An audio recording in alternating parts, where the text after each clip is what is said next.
Welcome back, everyone, to the Fly Culture Podcast with me, your host, Pete Tigers. This is a special episode that I recorded on the river. It was going to be part of something from the trip that I did up to Bakewell, but there was so much information, there was such a good time that I thought I'd make a podcast of it as a standalone because it was really good fun. So the day is about me fishing with Damian Robinson. He's been on the podcast as a guest before, but a wonderful angler, wonderful company, and we're going to take you onto the river. We're fishing the Lathkill, which is such a difficult piece of water to fish, and I thought you might get something from this and might enjoy two people taking on the trout.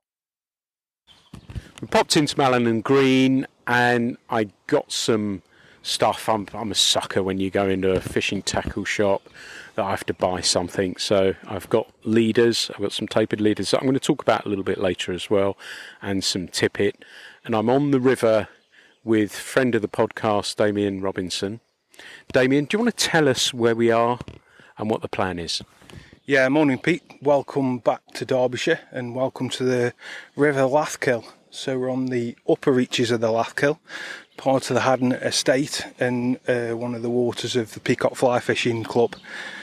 So it's quite a prestigious piece of water, and we're going to, with all the best of luck, we're going to try and get a fish or two today.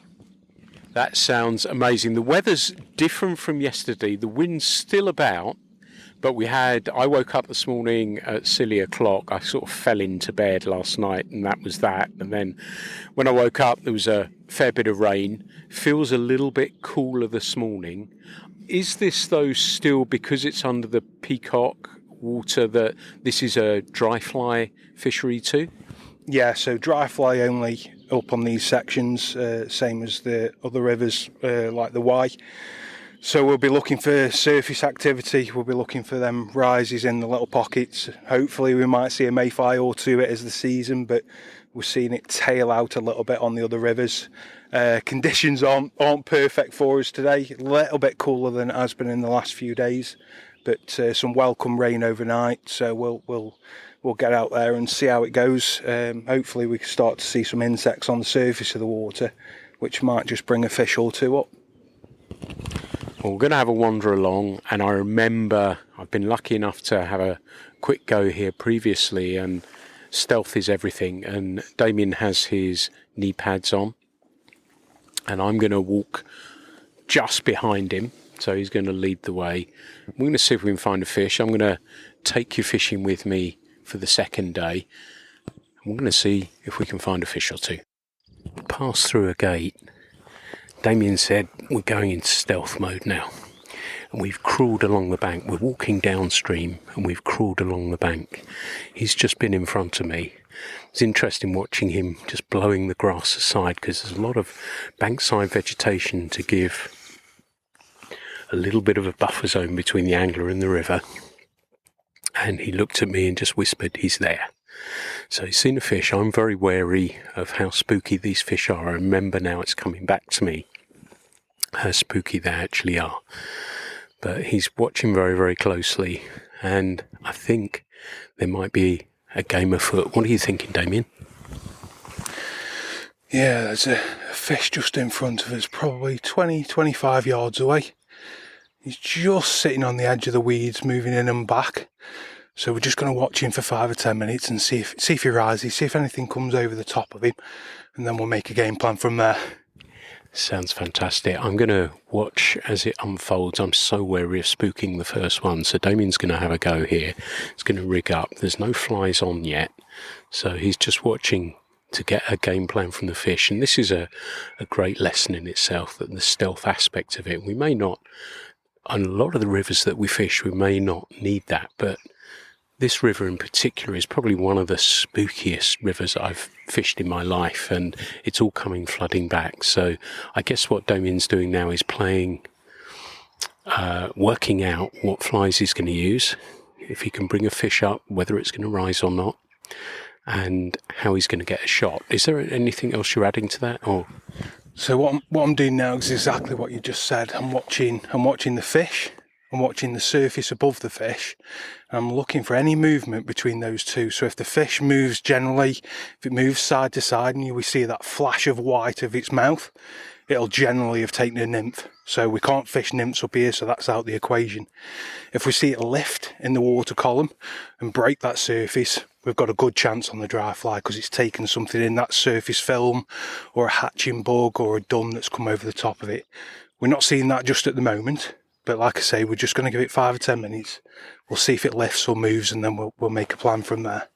One of the things we always talk about on here is patience, and I think this is going to be a class in it. Once more, I'm reminded about how spooky this is, and we'd sat for a few moments. I'd kept very low profile, and sometimes nature gets in the way, right? Yeah, absolutely. We said we were going to sit for 5 or 10 minutes, and unfortunately a little duckling's just come up the outside of the river, straight over the top of the fish, took a fly and spooked the fish. So nothing we did wrong, no positioning problems, and certainly didn't break the silhouette behind us, and that's just one of them things. Nature sometimes gets in the way. Fortunately we've got quite a bit of river in front of us, so we'll move up and see if we can spot another one just as that duckling comes back again. It sounds as though it was quite a nice trout. Is there a chance that trout's going to eat it as well? We'll take it out of the equation, but I guess it's less likely to eat a dry fly that we throw at it anyway. But that gives everyone an idea of how spooky these fish actually are. It's absolutely extraordinary. I was fishing yesterday on the Derwent, and there were lots of birds around. Didn't bother the fish in the slightest, but here, just the slightest little thing, and that fish has gone. So we're going to work upstream again. We're crawling upstream, commando upstream, right? We'll walk a little bit to the next pool, and then we'll stay at the base and we'll have a look upstream. And then if we think there's an opportunity, we'll certainly crawl up into position then. Just moved a short distance upstream, and Damian spotted a really, really nice fish. He said it's a moody one that doesn't see much happen. And we watched Olive come down the river, and at the head of the pool, this is sort of about halfway down, I would say, that the natural spooked 2 smaller fish. And we thought, right, okay. And then lo and behold, this big guy lifted up and had a look. So we're going to see now whether some magic might happen. He's making that first cast out now to it. Let's see if anyone's home, if he's going to come up for it. I can't see anything. I can only see, no, Damian's shaking his head. And as trout do, it just sauntered off.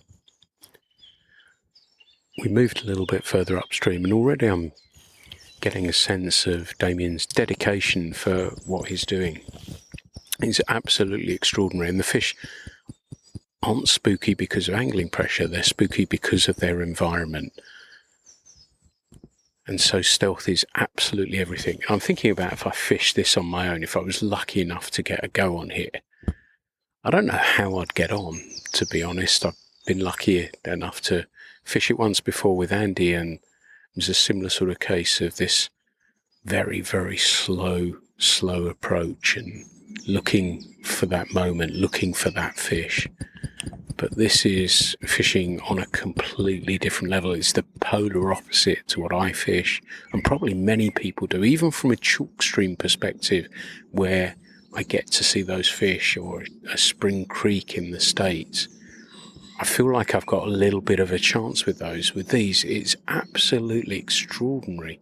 And I was saying to Damian about, I might set my rod up. I've not put anything on, but I said, is it worth me putting on a beetle, on the basis that just maybe that might be able to bring a fish up. There's a bit of wind around, it's got up a little bit, and I thought, well, there might be the chance. He said, generally speaking, if these fish are hard on the bottom, they ain't going to come up for anything. Try to keep a respectful distance downstream, because it's quite clear that these shots are not going to come up that often. And we saw the ripples of a rise come out over the water, and you can always see it. It's watching Damian's a bit like watching a trout. You can see that he goes into hunter mode, and if he were a fish, the fins would bristle a little bit, and perhaps the tail might swish just a little bit. But he's got the line on the water now, and I think he's going to have a go at this fish. As I said, I'm a fair way downstream, but it means I can see over the river here, and I might be able to see how this one plays out and give you a good idea. But false cast is measuring his distance. The fly's landed. I can see the fly on the water now as well, which makes it great from that point of view. And the flow to me looks pretty linear. It's pretty straight. It's made the second cast, lifted off, and it moves so slowly down that I think the fish could almost count the amount of turns on a hackle or on the thread. But I can't see the fish from here, but I can see where he's aiming, and there's weed downstream, and then weed, it's like a pocket, a hole in the weed that he's casting into. That looks a slightly different angled cast. But I don't know if that fish is going to come up for it or not. That was an absolute delight to watch, and I couldn't see the fish from where I actually was, but I could see what you were doing, and that was pretty close, and that was bloody exciting for where I am as well. But do you want to tell us a little bit about what you were doing and how that played out? Yeah, that one certainly got the heart bumping. So we'd had a little bit of misfortune in a couple of pulls before, so we'd moved up to this area, and I could see a couple of fish on the fin.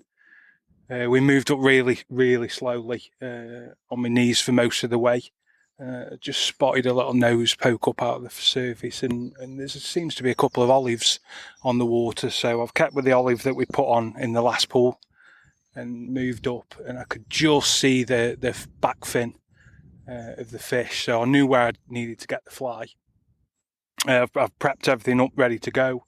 Cast the fly out actually 90 degrees to where I am, just to get that line on the water to make the cast a little bit easier when I'm going for the fish. And I've done a cast first off just to get some distance, just to see where I'm at, and then gone into the real cast. So a practice cast way behind the fish, just as a sighter, and then the real cast up into the flow line. First one, it looked at it, but it didn't take it. And then the second one, I got just right. It came over the fish, and the fish came up and took it. Unfortunately, we've just lost it in the weeds. But yeah, it doesn't always matter about putting them in the net. We got the line, we got the right fly, we got the drift, and we got the take. So nothing else matters. That was really cool to be able to watch as well from a safe distance downstream, and that's one of the things as well to think about, isn't it? And I know you said we're fishing 5 pound on the end, and the fish you can see in this small enclosed stream must be easier for them to run in as well, and they're probably more likely to run, but they've also got all that weed to get stuck into as well, haven't they? And the challenge of actually playing the fish, getting a shot at them is something in itself, but if you get lucky enough to hook one as well, you've got so much to contend with. Yeah, absolutely. The trouble we have on this river is that most of the fish have got bolt holes, and they're not very far away from where the fish is sitting to feed. So once you've got the fish on, that fish is trying to get into that bolt hole, and the sharp edges of this, the tougher on the bed of this river can easily just shred the line.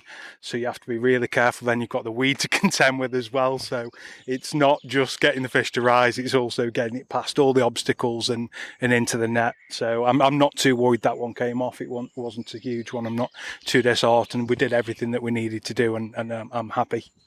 Only a very, very short distance upstream, Damian spotted a fish and ushered for me to have a go at it, and I'm shaking like a bloody leaf. It is still extraordinary about what this pastime does to us all, and he said that I covered it 2 or 3 times. Fish didn't even flicker, but I feel happy that I did okay, and I didn't spook the fish with the casting, I didn't spook with the presentation. So I still take a positive out of that, despite the fact that the fish didn't want to come up and have a look. So I kind of feel I did my part of the bargain, but let's see if there's another one somewhere a bit further up.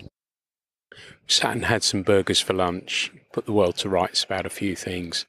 Was standing in a spot, watching a fish. It's a nice sized fish, We said the uniqueness of this river, and I'm seeing another example of it, that the flow's so nice and easy for the fish that it's patrolling round, picking up the odd thing now and again, but generally moving a clockwise direction around sort of a branch that's partially submerged. So it goes around it and under a branch, only almost twig-like, really. You can just see the tail of him now. And it does show, doesn't it? What an extraordinary place this is, Damian. Yeah, it's absolutely fascinating. I mean, we're standing here, we're not even thinking about casting to where that fish is. We're just literally standing here in awe of that fish, just watching it circle round, feeding back and forth, back into the flow line, getting a bit of oxygen, taking something to eat, and it's absolutely phenomenal to stand here and watch something like that. This is the first time he's sort of been circling this branch, and this is the first time when Damian first spotted him. I'm guessing this is the position he was in, and he's just moved back again. Do you think that was that he's gone straight back in again? Was that he spooked? Spooked then, yeah. Was that a small fish that spooked him? Yeah. Yeah, so the small fish came from the left to take something out the surface. The bigger fish didn't like it, and he's spooked off. So, yeah, one for another day. It's extraordinary again to see, that was just another fish moving it. Right, he's gone back up into his position now again. So he just bolted downstream, probably about 6, 7, 8 feet, and then is just working his way up under the cover of the branches. And where he's sitting, if he's in a feeding position, it's going to be really difficult if we even decide to go for him, to cover him from this angle as well, isn't it? Yeah, it'd be a tough cast, and we've got the wind coming across us as well, so it'll be tough. But we'll see if he gets in that food lane that we're talking about. We may have a shot at getting him.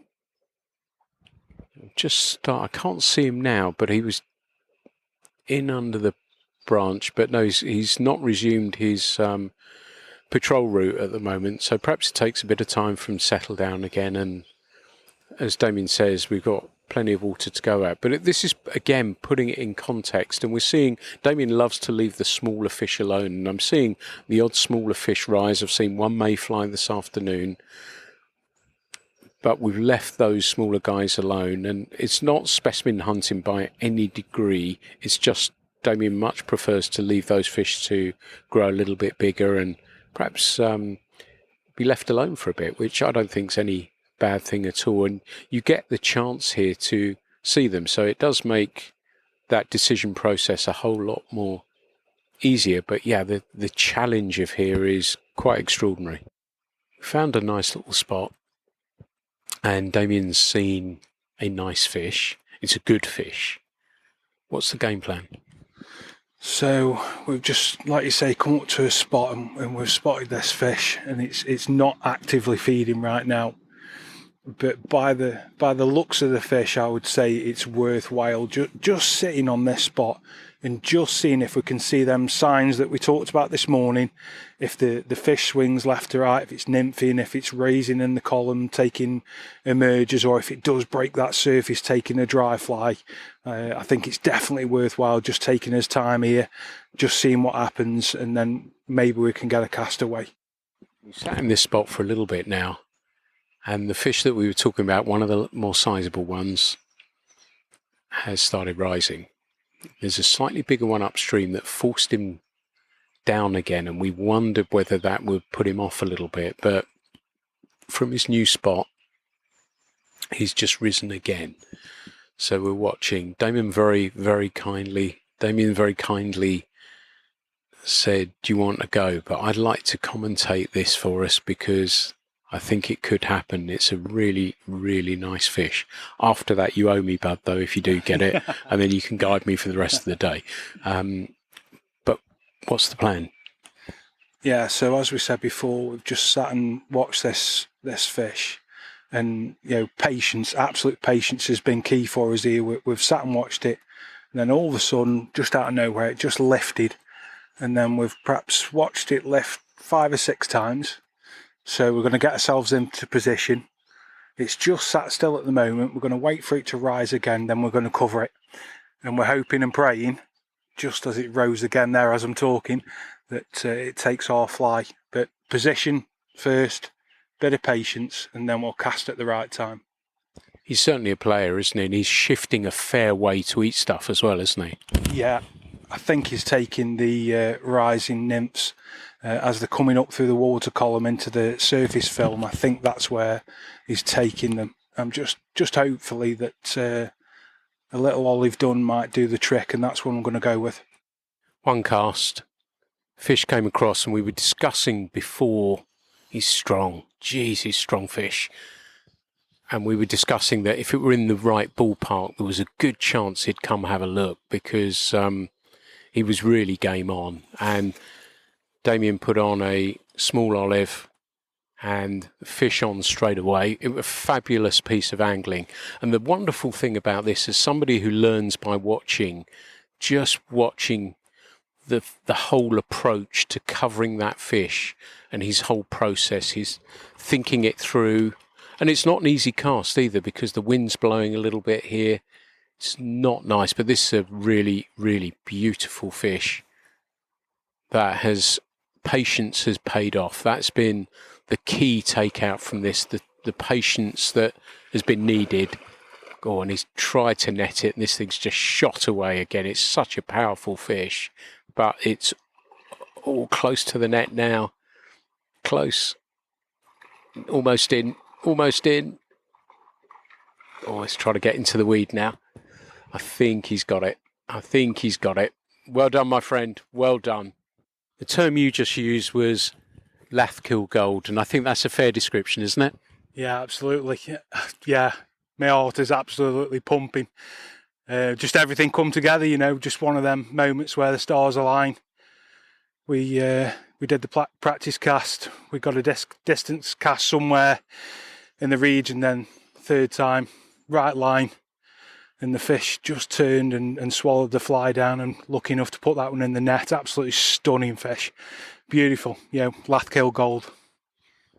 And it is, when somebody's trying to poke a microphone in your face as well, there's a slight degree. It's not quite like catching for camera, but there's that added aspect of it as well.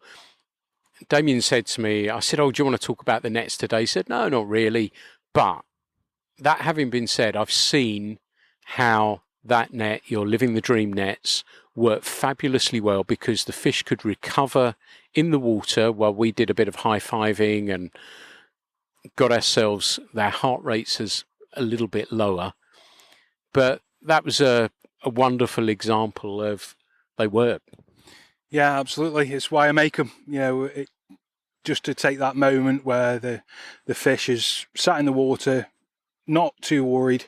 The net's floating on top of the water, and we can get ourselves sorted, and like you say, a couple of high fives, and then we can take care of the fish, making sure the fly's out, making sure the fish is healthy enough to return, strong enough to return, and then quick snap and away. Great work, my friend. A little bit challenging. What are your thoughts, my friend? Yeah, he's been challenging for sure. Yeah, he's moving around an area, and we keep picking him up. He'll rise and then he'll move. So this one is one that we'd have to spend some time on to understand where the fish is moving to, where it's coming from, and then when it's in position where we need it to be, get the cast away and hope that we get it bang on the money. Pete's just done a lovely cast, and just at the last second the current just kicked the fly out the way of the fish, and it didn't seem to like it. So we'll keep working at this one. That's been the big takeout for me here, in the, if you're fishing a lot of streams, the fish is in its lie, in its position, and you can cover it and think, right, well, it might eat, and if I've done everything right, there's a good chance it could eat. But this fish has just not settled, and not, it might come into position, as Damian said, that it will rise and then move again. And that's been the real challenge from this, and to land it in the right spot. And I'm kind of there. I think I've overshot one or possibly two, but it's a really fascinating look at fish behavior. And I just don't get the chance to see this sort of stuff, but this behavior of fish as well. That's the one. He's just risen, Damian thinks, so I might just chuck there and see if we can find him. I'm trying everything, dear listener. I think I've put some pretty okay shots in and haven't got him to bite yet. But what are you thinking, Damian? I think a fish like this just needs patience and perseverance, and this is typical some of the lathkill fishing that I've been doing recently. And it is really about just watching where that fish is and having the patience to be able to not be flogging the water and just chucking your fly out there where you think the fish may be. It's getting sight of the fish, knowing where it's going to be, and then having that timing to get the fly away in the right place at the right time. It's all too easy to get really built up adrenaline and want to just keep casting it on the water and hoping, but it's really not how to fish this water. It's technical, and it does require a little bit of tenacity, but it's the way to do it. And the word, I think, technical is used a little bit too freely at times.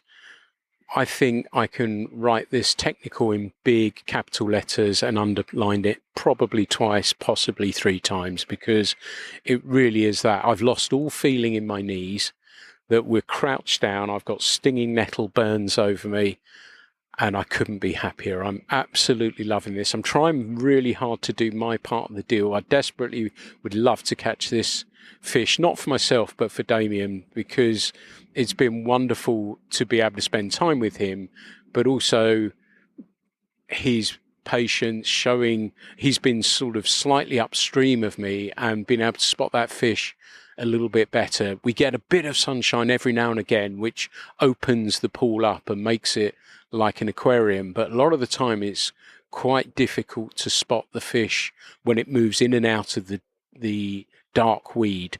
There's a light stone that we use as a reference point, and when he does his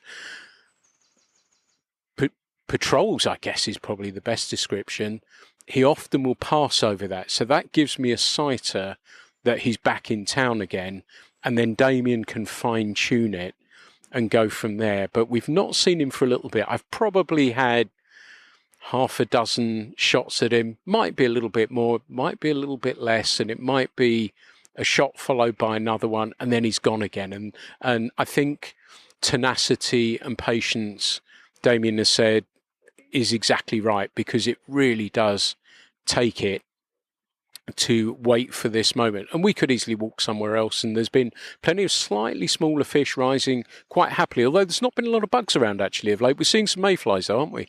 Yeah, we've seen a few more mayflies this afternoon, well, certainly in the last hour, than we have all day. When the sun gets up, it certainly brings a couple out. Not the kind of mayfly that we've seen in the last week or so, and we certainly haven't seen any mayfly taken on the water, but bug life today is limited. We've seen a few dance flies up in the top of the pool. We've seen 1 or 2 olives, really small olives though. I'm not quite sure it's the right time for blue wings, but there could be the early signs of blue wings coming, but they're really small, and I'm pretty sure that's what that fish is taking. The 2 or 3 times that we have seen it rise, it's more likely those small olives that it's taking. That's the pattern that we've put on. That's the one that we caught the first fish on. So we're persevering with that, and we're just watching and waiting, hoping this fish comes back into the lie where we can see it and target it properly. We think it's over on the far side on the darker weed where we can't actually see it, and we haven't seen it rise for a little while now. And while we're talking at the moment, I know I've got to watch time a little bit because we've got to head over to Malin and Green as well, but about setting up, and you were very sure about what you wanted to do. And I'd love for this sort of fishing where you're spotting the fish in difficult conditions, but I think I'd love to understand what you're talking about from a leader length point of view and how you're treating your leader. What are you doing to ensure that you're feeling confident and maximising your chances to catch fish? The biggest lessons that I've learned about setups for this particular type of fishing, as I've learned by my mistakes. I've got everything right on a day, and I've been cracked off on a fish, or I've not had the right leader, or the length of the leader, should I say. So for me, for this type of fishing, I'm using a 10-foot leader. I'm stepping that up for about 4x, which is heavy for the lath gill. Matching that up with a similar tippet, probably a little bit lower on the tippet, 4 feet of tippet on a 10-foot leader, so total length of 14 feet. And I'm going that heavy, one, because we've been fishing mayflies, which you need a little bit of a heavier leader to turn them over properly. They're a little bit more resistant in the air. But secondly, there are some big fish in here, and if you get everything right and you get the fish to take, the last thing that you want it to do is break you off or take you into the trees and snap you off. I'm also using a little bit of a softer rod, again learning from mistakes earlier in the season. Using a fast action rod that was quite stiff, just didn't really protect that tippet very well. So I'm using a rod that's got, it's a medium action, but it's got a really soft tip in it that's just helping me protect the tippet. I had a good chat with Glenn Poynton about that after one night up here, that I was really, really frustrated that I'd lost a big fish, and me and Glenn had a really good chat about what to do to correct that, and that's where that came from. So a medium action rod with this nice soft tip, that long leader, but upping the tippet and the diameter of the leader to kind of 4x, and a little bit lower for the tippet diameter, and that gives you a little bit more leeway if you get one of them big fish, to keep it out of the willows and the roots. You are going to lose a little bit of the sensitivity from how delicate you land the cast, but I'd sooner spook a fish with a cast and too heavy tippet than get the take and lose the fish. That makes perfect sense. And are you degreasing the leader? Is there anything you're doing there? Are you putting anything on the end to make it easier to lift off? Or what are you doing there? Yeah, so my theory, and again learning off some of the anglers that I've been with over the years, is I'll grease the leader. So from the connection with the fly line to the tapered leader, I'll grease all the way down, generally to the knot where I'm tying my tippet on. Sometimes I'll go a little bit further. And then I'm using a couple of products that I absolutely love, which is from Tom Hunt. So Hunt's Original Mud, and I'm using that kind of on the last 10 inches to a little bit more, just to degrease that tippet, and then Hunt's Floatant, keeping them dry flies nice and high in the water. Perfect. Thanks for that. And when the mayfly are gone, I guess I know the answer to this because you pretty much said it, but you're going to stick with that more chunky tippet anyway. Yeah, even though we've come and we've done that today, I think we set out with a mayfly on the rig.